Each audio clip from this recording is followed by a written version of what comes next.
Shabbat Shalom, everybody. This is Rav Shmuel with this week's 10-minute Torah. Kind of in actually a very different environment, isn't it? There's this thing that they do called black box theater, where all you kind of see is a black box. You see the performers. You might hear some background soundtrack stuff, but ultimately you're using your imagination to create scenery and create the environment that they're in, and so be it a little here, right? Okay. So yes, San Clemente in a little bit different one of the rooms, kind of doing just a quick video, and you can see I'm very dressed down. You know, San Clemente is known for its surf culture. And as some of you have known, I've talked a little bit about this. I kind of gotten into surfing over the last year, actually since last summer. So I've been surfing for about 6 months and really enjoy the sport. So one of the things that I do when I get into something like surfing or martial arts is I see the metaphor. I see the way it reflects life as itself. So surfing, what do? You're on a board, okay, in my case, an 8 foot foamy. For those of you that don't know what that means, traditional surfboards were made out of caulk and fiberglass, and they had a very smooth finish to it. Recently, they've also made surfboards out of foam. They're a little bit easier to manage, a little bit slower, but a little bit safer. And it's really good for people like me, beginners that are still feeling their way around, still, getting up pretty regularly, but still having a little bit of difficulty, and it's a easier board. So the thing I like about comparing life to surfing, okay, is first of all, you can plan a little bit, but ultimately you really don't know what the waves are going to deliver. Depends on what part of the beach you're on. If there's certain conditions to the beach, the waves may be breaking in a little bit farther out. You get a better ride, or depending on how the shoreline hits the ocean, it might be very, very short and not real good for surfing. You get up, and then basically you're done. You're hitting the bottom of the surf. Is it high tide? Is it low tide? Um, is it green conditions? Is there a green flag, which means the waves are maybe 1, 2, possibly 3 feet, kind of mellow, easy to ride a little bit? Are they yellow conditions, a little bit higher, 5 foot, 6 foot, maybe chest high, coming in a little bit more treacherous? Maybe two waves are coming in. Okay, the point is that you have to accept the waves as they are. I've seen one guy go out and he was all pissed off. He was sorry, all angry because sort of the informal conditions, right? He was a little upset, a little frustrated, kind of upset at the ocean. Why did you give me the good waves, right? So he took his board, went down the beach to where he thought there might be better conditions. The point is, you don't know what life's going to give you. You kind of have an idea. You can kind of check a surf report. You know when the high tide is, the low tide is. You can track that to a certain extent, maybe a week out. But in a couple of weeks, who knows? Right? You just kind of got to deal with it as it is. You paddle your surfboard out, the waves come in, and you do the best you can. You paddle on your board, you get up. Sometimes you get a great ride if you know how to manage the waves. Sometimes you don't. Life itself, right? Well, a lot of times, all of us, we plan out our lives. And we also plan for contingencies. Just the way we wrap a lanyard around our ankle to make sure if we fall off the board just doesn't go sailing away, we can go grab it. We plan, we have insurance, we have investments. We put away a little bit for a rainy day. Um, but every now and then a wave comes up, you cry, you wipe out, right? That's what it's called. The wave just kind of comes over you. And as I like to joke, I do my own stunts, right? But you get up and you do it again. You don't say, well, that's it. I can't do it. I'm done. Some people do that in life, and you see who these people are. You see a lot of successful people because they've weathered. They've gotten back on their boards. They've tried. They've gone back and thought about it. Okay, what worked? What didn't work? I enjoy the ride. And what am I willing to do to enjoy the ride? I want to do some practice. It's life, folks. It's a nice metaphor for life. Doesn't work for everybody. I kind of like it. Maybe you did too. I hope you did. So it's kind of the way it is. And speaking of the way it is, let's talk about this week's Parsha, Ki Tisa, okay? When you take account. So Everybody's going to contribute to the building of the Mishkan. Everybody, half shekel.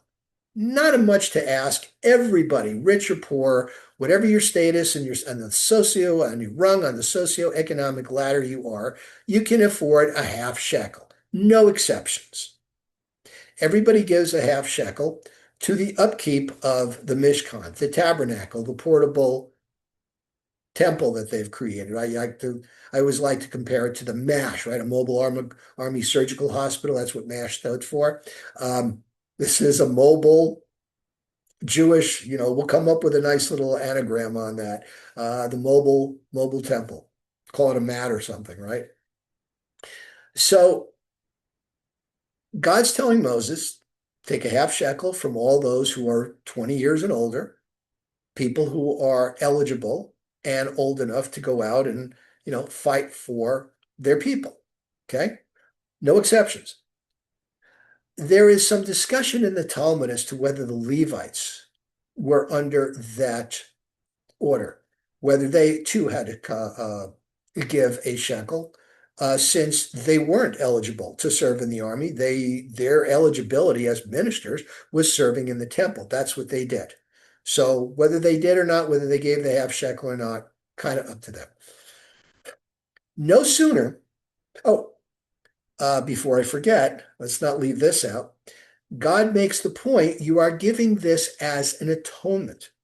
Now, the connection, okay, the understanding is that the donation, the half shekel donation, is to atone for your soul because, well, you're going to go out, you're going to fight, and you're going to take a life. So it's atonement for killing. Not that it's murder because you're defending your people and you're defending your homeland, and you might even be defending people that have attacked you first, as in the case of Amalek. But nevertheless, that's what it says. Okay, what happens next in the Torah? And this is kind of interesting to me. Moses has been gone for 40 days.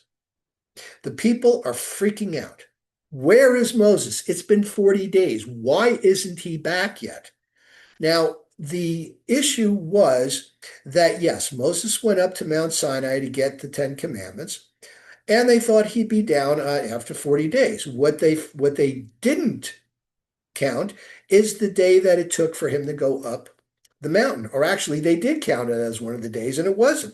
He was going to be back the next day. That's why Aaron, when he sees this mob, and there's a midrash that this other guy, Hur, who was one of the leaders, was killed because he resisted, that Aaron was trying to buy time so there was no more violence. So he said, oh, let's just, make this symbol, this is a God that will take you, and God with a small g, will take you into the promised land, because they're like, well, who's going to guide us now that Moses is gone? And Aaron's trying to buy time. So he says, tomorrow a festival for Hashem, knowing, Aaron, like the others, could count, and he knew when Moses would be back. So he figured, he knows Moses is going to be down and things will calm down. Moses comes down, freaks out, grabs the tablets that the Ten Commandments were written on, smashes it on the ground, grinds it up, mixes it with water, and takes the molten calf, which was made of gold, and grinds it up. Aaron's like, well, I'll ask for everybody's gold and silver. Surely they're not going to give that up, and they'll calm down. But sure enough, they gave it. So Moses melts it down, mixes it in water, and gives it to the people, and makes the people that rebelled drink it. Okay. So here's the interesting part. Look at the flow of the Torah. It says this half shekel will be atonement. Was the atonement for the sin of the golden calf, of the molten calf? Maybe that was the sin that they're thinking about when they're saying, okay, that half shekel will atone for your sin. Now, some of you might be thinking, wait a minute. Didn't they start building the Mishkan? Didn't they start getting the laws? And now all of a sudden Moses is coming down? Was this a flash forward or a flash back? Now, a lot of sages will tell you that unless you don't have reason to believe otherwise, the Torah follows a chronological order.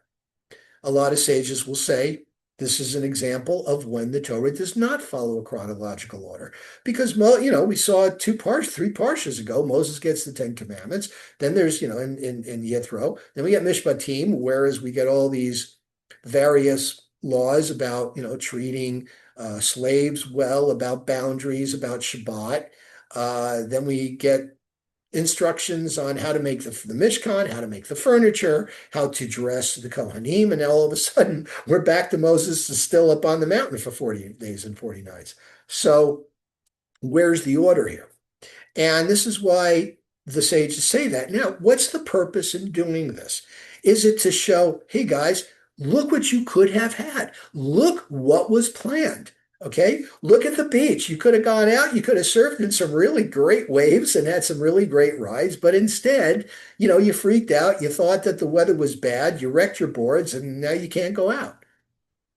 Okay, so maybe that's what it was. It was a flash forward to like, this is what you could have had, and you ruined it. Because now Moses is going back for another set of 10 commandments, not as pure as the first one, because now Moses is going to chisel it out, not God. So you kind of blew it. Okay. And it's a lesson to all of us. Sometimes, we talk about faith, but again, it's the same old story. Look what God showed you. And, Moses is like, well, Aaron, wasn't he supposed to be down? Well, no, you didn't count the time he went up. Oh, okay. So we'll be back tomorrow. Yeah. If he's not back tomorrow, then you can freak out. But in the meantime, let's sit on it. Let's sleep on it. Let's mellow out. Let's calm down and let's give him a chance. Okay. And let's give Shabbat a chance. Love all of you that are coming to our Saturday morning services and tuning in. We have Purim coming up. We have Passover coming up, what I like to refer to as the spring high holidays. Hope to see you there. And if not me, go somewhere else and enjoy. Thank you very much. Shabbat Shalom.